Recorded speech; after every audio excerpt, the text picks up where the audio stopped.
What are the key components of the Central Queensland University student-led clinic model? At our student-led model, we have an intake assessment which is actually run by the students. To encourage interdisciplinary action, we actually have students from two different disciplines who do the intake assessment, and from that intake assessment, the client can be referred to different disciplines.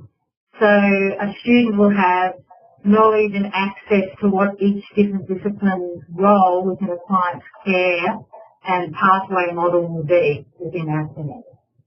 Then after they go to different disciplines, the student is still running the client care under direct supervision of that clinician. What were the barriers and enablers when setting up the clinic? I guess the other thing, going back to the interdisciplinary model, is that it can be a challenge for students to think outside of their scope of practice when they're looking at referring to other disciplines. So that's probably a barrier initially, but once the students have been with us for a while, then that's not so much an issue.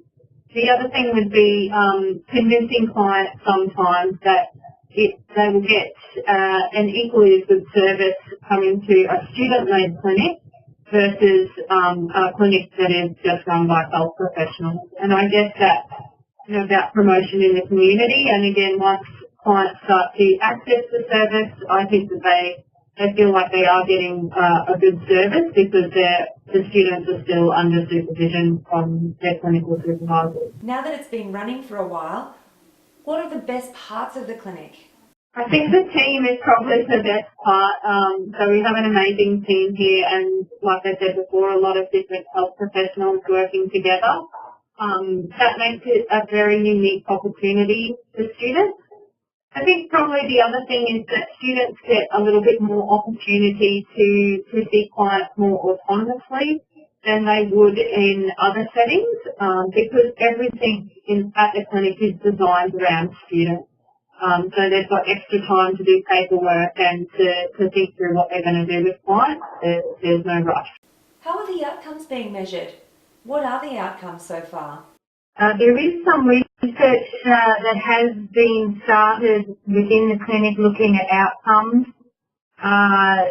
So far we haven't got some definitive results from those research, but I suppose from direct client contact we can see that we've made an improvement on the clients that we've got in the clinic. We can see how they've improved from each clinician's point of view, and how their chronic condition has actually improved from their journey within the different disciplines.